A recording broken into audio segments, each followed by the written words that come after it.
दोस्तों, इससे पहले हम प्रश्नावली 3.3 में प्रतिस्थापन विधि को सीख चुके हैं। हमें दो चरों वाले रैखिक समीकरणों को हल करने की हमने 3 विधियों को सीखा था। सबसे पहली विधि थी हमारी प्रतिस्थापन विधि, दूसरी विधि थी हमारी विलोपन विधि और तीसरी विधि थी हमारी वज्रगुणन विधि। तो आज हम प्रतिस्थापन विधि के जो एक्सरसाइज हमारी 3.3 है उसी के कुछ सवालों को लगातार हम करते रहेंगे।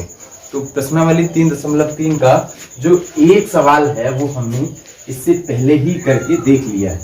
आज हम उसी प्रश्नावली के जो आगे के सवाल हैं उनको हल करेंगे और देखेंगे कि का प्रतिस्थापन विधि जो है हमारी वो किस तरह से उन सवालों को हम लगातार हल करते रहते हैं। ये आपने उस दिन भी सीखा था। और अगर आपने प्रतिस्थापन विधि से दो चरों वाले रैखिक समीकरण को कैसे हल करते हैं अगर आपने ये नहीं देखा है तो आप इससे पिछले की वीडियोस में जाकर उनको आसानी से देख सकते हैं।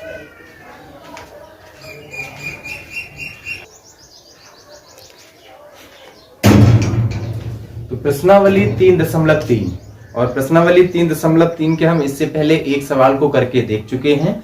आज हम दूसरे सवाल को करेंगे। तो यहां हम लिख लेते हैं, ये है हमारी प्रश्नावली 3.3। इसका जो सवाल नंबर हमें दूसरा दिया गया है वो दिया है s माइनस का t बराबर 3। इसको हम मान लेंगे समीकरण नंबर 1। और दूसरा दिया है हमें s/3 प्लस t/2 और बराबर 6। तो इसको हम इस समीकरण के रूप में कैसे लिखेंगे? तो ये जो आप देख पा रहे हैं जो दोनों है हमारे वो एक परमेय संख्या के रूप में है। और जब हमारी ये परमेय संख्या के रूप में है तो हर की गुणा और तिरछी गुणा कर लेंगे। तो 3 दूनी 6 हो जाएगा और 2 की s से मल्टीप्लाई होगी तो ये हमारा 2s हो जाएगा। 3 की जब 3 से मल्टीप्लाई होगी तो ये 3t हो जाएगा और बराबर 6 आ जाएगा। अब इसके बटे में 1 मानेंगे, इनकी क्रॉस मल्टीप्लाई कर लेंगे। तो पूरा ये आप जो देख पा रहे हैं इसकी जब 1 से मल्टीप्लाई होगी तो हो जाएगा 2s प्लस 3t बराबर 6×36। अब हम इसको मान लेंगे समीकरण नंबर दूसरा। ये जो समीकरण है इनको हमें इस रूप में लिखना बहुत ज्यादा अनिवार्य होता है क्योंकि यही हमारा व्यापक समीकरण होता है। अगर हम इनको इस रूप में नहीं लिखेंगे तो हमें इसे सॉल्यूशन करने में थोड़ी सी परेशानी हो सकती है। तो सबसे पहले जब भी हमें कोई दो समीकरण दिए गए हैं तो उन्हें हमें इस रूप में लाना बहुत ज्यादा जरूरी होता है। तो ये पहला समीकरण हो गया और ये दूसरा समीकरण हो गया। अब प्रतिस्थापन विधि वाले वीडियो में जिसमें मैंने पढ़ाया, मैंने बताया होगा आपको कि समीकरण 1 और 2 में से किसी एक चर का मान, चाहे हम समीकरण 1 से 2 में रख लें या समीकरण 2 से 1 में रख लें, तो हम यहाँ पर समीकरण 1 से हल करेंगे। तो समीकरण 1 से जब हम देखेंगे तो समीकरण 1 में आप देख पा रहे होंगे s माइनस का t बराबर 3 है। तो हम t को इधर ले जाएंगे और s बराबर हो जाएगा 3 प्लस t। तो यहाँ पर हमने देखिए s की वैल्यू को निकाल लिया है। अब हम इस s की वैल्यू को दूसरे समीकरण में रख देंगे। यहाँ पर लिख लेंगे थोड़ा सा कि s का मान समीकरण 2 में रखने पर, अब समीकरण 2 क्या है हमारी, आप देख पा रहे हो 2s प्लस 3t बराबर 36। तो समीकरण 2 है हमारी 2s प्लस 3t बराबर 36। अब s बराबर हमें दिया है 3 प्लस का t, तो यहां पर हम लिख लेंगे 2, s बराबर हमें दिया है 3 प्लस t और यहाँ ये 3t और बराबर 36। तो 2 की जब 3 से मल्टीप्लाई करेंगे तो 2 3 6 हो जाएगा। 2 की जब t से मल्टीप्लाई होगी तो ये 2t हो जाएगा और प्लस 3t बराबर 36। 2 और 3 5t हो जाएगा हमारा। संख्या को संख्या की तरफ ले जाएंगे तो 36 माइनस का 6 हो जाएगा। और अब हमारा आप देख पा रहे होंगे 5t बराबर 36 में से जब 6 घटेगा तो 30 बचेगा और t की वैल्यू हमें निकालना है तो ये इस पार आके इसके बटे में आ जाएगा। तो 30/5 या t बराबर हमारा आ जाएगा 5 एकम 5, 5 छक्के 30। तो t का मान हमारा 6 आ गया। अब t का मान हम चाहे समीकरण 1 में रख लें या 2 में रख लें। तो यहाँ पर थोड़ा सा लिख लेंगे कि t का मान समीकरण 1 में रखने पर, समीकरण 1 में रखने पर। तो समीकरण 1 क्या है हमारा? समीकरण 1 है हमारा s माइनस टी बराबर 3 और s को ऐसे ही लिखेंगे और t की जगह ये 6 आ जाएगा बराबर 3।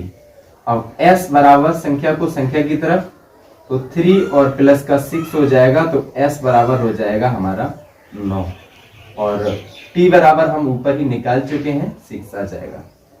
तो ऐसे हम दो चरों वाले दो समीकरणों में आसानी से प्रतिस्थापन विधि निकाल के इन मानों को निकाल सकते हैं। आप देख पा रहे होंगे पहला समीकरण हमें s माइनस टी बराबर 3 दिया था, हमने उसको चूंकि ये पहले ही व्यापक समीकरण के रूप में लिखा था तो हमने इसे ऐसे ही रहने दिया। दूसरा हमारा s बटे 3 t बटे 2 बराबर 6 दिया था, तो इसको हम क्या करेंगे व्यापक समीकरण में बनाएंगे। तो ये देखिए परमेय संख्याओं का रूप है दोनों, और परमेय संख्याओं में क्या होता है कि अगर हमारा हर अलग अलग है तो या तो हम इनको लासा लेकर हल करें या हर की गुणा और तिरछी गुणा से हल कर सकते हैं। तो मैंने यहाँ पर हर की गुणा और तिरछी गुणा से हल किया है। 2 की 3 से मल्टीप्लाई 6 हो जाएगी, 2 की s से 2s हो गई, 3 की t से 3t हो गई और बराबर 6। अब इसको क्रॉस मल्टीप्लाई कर लेंगे तो पूरा ब्रैकेट एकम ब्रैकेट आ जाएगा और 6 की 6 से मल्टीप्लाई 36 हो जाएगी। अब समीकरण 1 से हम क्या करते हैं कि समीकरण 1 से हम किसी एक चर का मान निकालेंगे। हम यहाँ पर s का मान निकाला है तो t इधर जाएगा तो s बराबर हो जाएगा s माइनस टी बराबर 3, तो s बराबर 3 प्लस का t हो गया। अब s का मान हम समीकरण 2 में रख लेंगे, तो समीकरण 2 हम जानते हैं कि 2s प्लस 3t बराबर 36 है। तो इस s की जगह अब हम ये पूरा 3 प्लस t को यहाँ पर रख लेंगे, तो प्लस का 3t बराबर 36 हो जाएगा। और ऐसे ही फिर हम जब इसे थोड़ा सा हल करेंगे तो t बराबर 6 आ जाएगा। अब t का मान आप चाहे समीकरण 1 में रखिए या 2 में रखिए, आंसर वही आना है। तो हमने यहाँ पर t का मान समीकरण 1 में रख लिया है और फिर हमारा s बराबर 9 हो गया और t बराबर आ गया हमारा 6। तो ऐसे हम प्रतिस्थापन विधि द्वारा सवालों को हल करते हैं। अब हम इसी का अगला सवाल लेंगे और इसका जो सवाल नंबर हमें तीसरा दिया है वो हम देखेंगे। सवाल नंबर तीसरा है क्या?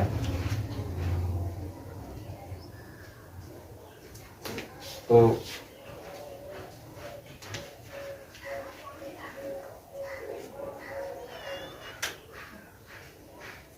सवाल नंबर तीसरा हमें दिया गया है 3x माइनस वाई बराबर 3 समीकरण नंबर 1, और दूसरा है 9x माइनस 3y बराबर 9, 9x माइनस 3y बराबर 9 समीकरण नंबर 2। अब आप देख पा रहे होंगे चूंकि इन दोनों समीकरणों में जो हमें दिया है वो दोनों समीकरणों में दोनों समीकरण हमारे ऑलरेडी व्यापक रूप में है, तो हमें इन्हें व्यापक रूप में बनाने की जरूरत नहीं है। तो वैसे ही जैसे अभी हमने पिछले सवाल को किया था, तो समीकरण 1 से हम लिखेंगे, समीकरण 1 से, और समीकरण 1 से हम किसी एक चर का मान निकालेंगे। तो समीकरण 1 क्या है हमारा 3x माइनस का y बराबर 3। तो यहां से हम क्या करेंगे, इसको इधर ले जाए तो 3x बराबर हो जाएगा हमारा 3। अब y जब इधर आएगा तो प्लस का y हो जाएगा। अब x की वैल्यू को हमें निकालना है तो x को यहीं रहने देंगे, ये इसके बटे में आ जाएगा, तो 3 प्लस y बटे हो जाएगा हमारा 3। तो x का मान हमारा इतना आ गया। अब हम यहाँ पर लिख लेंगे पहली लाइन की x का मान समीकरण 2 में रखने पर, 2 में रखने पर। अब समीकरण 2 क्या है हमारा, तो 9x माइनस का 3y बराबर 9।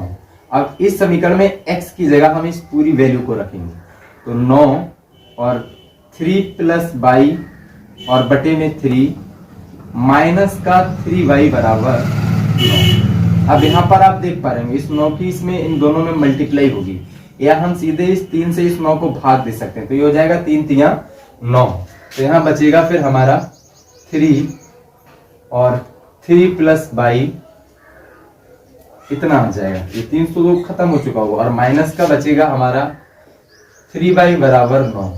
3 की 3 से मल्टीप्लाई होगी तो 3 तिया 9, 3 की y से होगी तो प्लस का 3y और माइनस का 3y इक्वल टू 9। या ये देख पा रहे होंगे आप माइनस का 3y प्लस का 3y 9 बराबर आ जाएगा हमारा 9। क्योंकि इस समीकरण में हमारे दोनों चर ऑलरेडी खत्म हो रहे हैं, तो जब हमारे दोनों चर ऑलरेडी खत्म हो ही जा रहे हैं तो यहाँ पर हम ना तो x का मान निकाल सकते हैं और ना ही हम y का मान निकाल सकते हैं। तो इस क्वेश्चन को हम यहीं पर छोड़ देते हैं और हम सवाल नंबर अब चौथे को लेंगे, क्योंकि देखिए यहाँ पर ऑलरेडी ये हमारा ही खत्म हो गया। अगर हम इसे यहाँ पर भी कर लेते तो इसको जब हम करेंगे तो ये हमारा अगर कर लेते इससे मल्टीप्लाई तो 9 3 27 और 9 आ जाता, या हमने यहीं पर 3 1 3 3 3 9 कर लिया तो 3 3 9 3 और ये माइनस का फिर हमें 3 दिया है, तो इसको हम और ज्यादा नहीं बढ़ा सकते। तो ये सवाल आपने देख लिया होगा। अब हम करेंगे ऐसे ही इसका सवाल नंबर चौथा। तो सवाल नंबर इसका जो चौथा हमें दिया गया है वो हमें दिया है 0.2x प्लस 0.3y बराबर 1.3, और अगला दिया है 0.4x और प्लस 0.5y और बराबर 2.3। तो 0.2x 3y 0.5 और 4y 1.3 और इतना। ये हमें सवाल नंबर इसका चौथा दिया है। आप बिल्कुल ये टेंशन ना लें, क्योंकि ये सवाल हमें जो चौथा वाला दिया है तो इसमें हम इसको समीकरण 1 मान लेंगे और इसको हम समीकरण नंबर 2 मान लेंगे। तो इसमें ये टेंशन लेने की जरूरत नहीं है कि सवाल हमारा दशमलव में दिया है, चाहे दशमलव में दिया हो या परमेय संख्या के रूप में दिया हो या व्यापक रूप में दिया हो, कतई हम टेंशन लेंगे, आसानी से सवालों को हल कर सकते हैं। तो इसको हम हल कैसे करेंगे थोड़ा सा आप ये देखें, बिल्कुल वही तरीका। भाई यहाँ पर हम देख पा रहे हैं कि ये 0.2x 3y इतना, तो क्या करते हैं हम किसी एक समीकरण से कोई एक चर का मान निकालकर दूसरे समीकरण में रखेंगे। तो हम यहाँ पर भी समीकरण 1 से करेंगे, समीकरण 1 से। अब समीकरण 1 से हम क्या करेंगे वो आप थोड़ा सा देख लीजिए। तो 0.2x प्लस 0.3y बराबर 1.3। अब यहां से अगर हमें x का मान चाहिए तो 0.2x और इसको इधर ले जाएंगे तो ये हो जाएगा 1.3 माइनस का 0.3y हो जाएगा। x का मान हमें चाहिए है तो x का यहीं रहने देंगे, बराबर ये उस तरफ चला जाएगा। तो 1.3 माइनस का 0.3y और बटे में आ जाएगा 0.2। तो ऐसे हमारा x का मान आ जाएगा।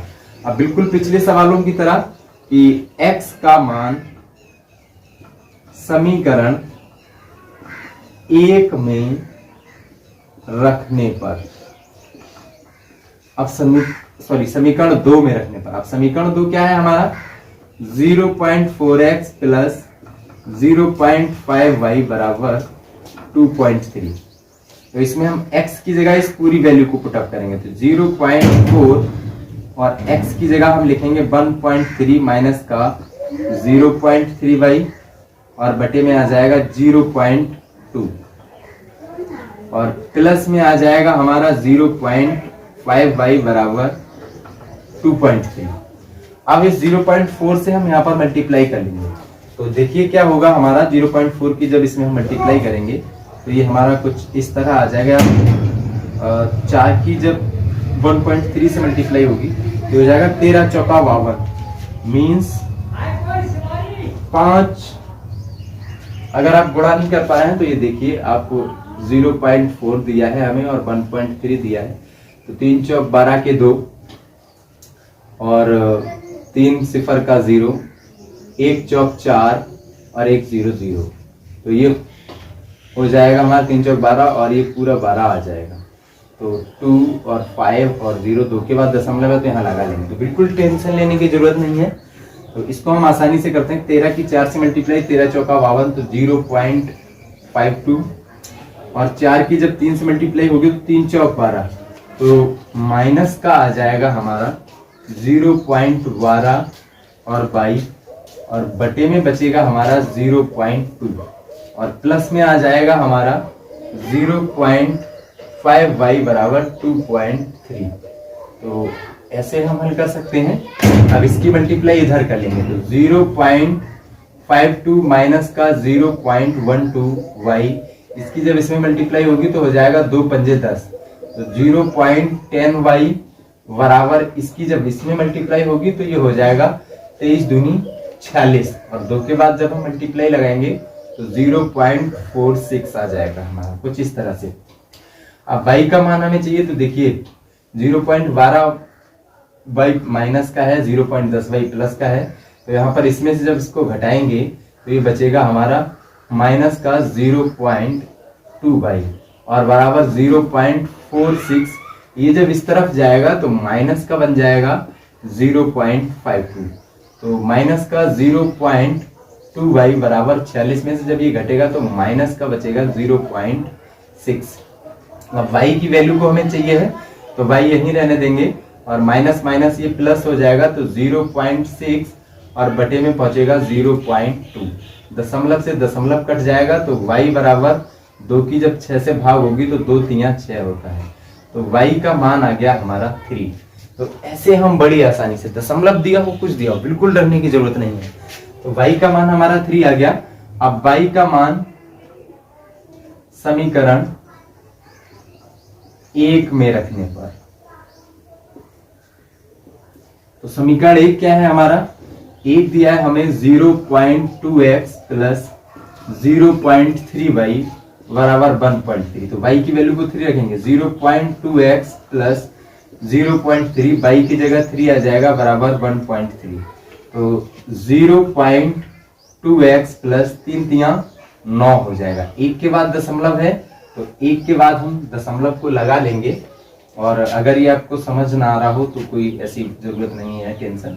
तो ये इतना आ जाएगा और बराबर 1.3 आ जाएगा। x का संख्या को संख्या की तरफ, तो संख्या को संख्या की तरफ हम कैसे ले जाएंगे, तो 0.2x को यहीं रहने देंगे और 1.3 की तरफ चला जाएगा हमारा 0.9। और जब इसमें से ये घटेगा तो 9 4 13 होता है। तो 0.2x बराबर 13 में से 9 गया तो 4 बचेगा, मतलब 0.4। और x को यहीं रहने देंगे तो 0.4 और बटे में पहुंच जाएगा 0.2। दशमलव से दशमलव खत्म, 2 एकम 2, 2 दूनी 4, तो बराबर 2 आ जाएगा। x का मान आ जाएगा हमारा 2 और y का मान आ चुका है हमारा 3। तो दोस्तों ऐसे हम हल कर लेते हैं।